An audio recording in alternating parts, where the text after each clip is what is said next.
어려운 환경 속에서도 니콜라가 좋은 소식을 연이어 전하고 있습니다. 엄청난 한방이 있는 소식은 아닐지라도 긍정적인 이벤트 하나하나가 결국 기업을 키우는 가장 좋은 비료라는 점을 기억해야 할 것 같은데요.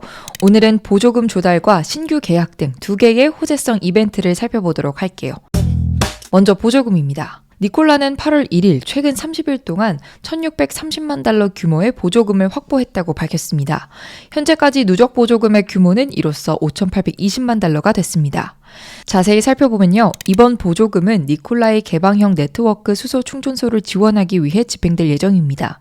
니콜라는 무공해 트럭에 연료를 공급하기 위해 수소를 생산, 운반, 충전을 위한 브랜드인 HYLA를 운영하고 있죠. 니콜라는 1,630만 달러를 활용해 향후 5년 동안 북미 전역에 최대 50개의 수소 충전소를 구축할 계획입니다. 이 계획이 새로운 것은 아닙니다. 이번 프로젝트는 볼테라와 함께 진행됩니다. 지난 5월 에너지 인프라 솔루션 기업인 볼테라와 수소 연료 공급 인프라를 개발하기 위한 파트너십을 체결한 바 있죠. 그리고 당시 두 회사는 5년 동안 50개의 HYLA 스테이션을 만들겠다고 밝혔습니다. 즉 이번 보조금은 5월에 공개된 프로젝트에 대한 것으로 볼 수 있죠. 니콜라는 캘리포니아를 중심으로 생태계 구축을 시작할 예정입니다. 또 HYLA는 수소 이동식 연료 공급 차량도 개발하고 있습니다. 니콜라 에너지의 캐리 멘데스 사장은 캘리포니아의 보조금과 정부 자금 등은 니콜라의 수소 인프라 브랜드인 HYLA의 사명에 대한 강력한 지지를 보여준다며 통합된 수소 생태계를 구축하는 게 우리의 최우선 과제라고 밝혔습니다. 이제 새로운 계약을 체크해볼까요? 니콜라가 좋은 소식을 전했습니다. 니콜라는 7월 31일 북미 최대 공급망 솔루션 기업 중 하나인 JB 헌트 트랜스포트 서비스가 니콜라의 트럭 13대를 구매하기로 결정했다고 밝혔습니다. 13대에는 니콜라의 배터리 전기 트럭 10대와 수소 연료 전기 트럭 3대가 포함되어 있습니다. 첫 차량은 8월에 인도될 예정인데요.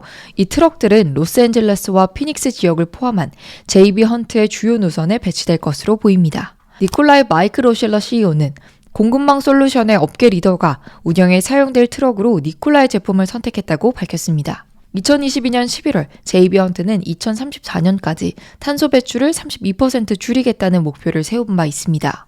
무공해 트럭은 목표 달성을 위한 핵심 요소 중 하나이고요. 그리고 이 기업은 올해부터 전기차를 도입하기 시작했습니다. 13대 트럭은 그리 큰 규모는 아닙니다만 업계에서 니콜라의 차량을 채용하기 시작했다는 점에서 의의를 가집니다. 덕분에 니콜라의 주가는 31일 무려 17.62%나 급등한 2.67달러의 정규장을 마쳤습니다. 또 보조금 소식에 니콜라의 주가는 한 번 더 뛰며 주당 3달러를 넘어섰죠.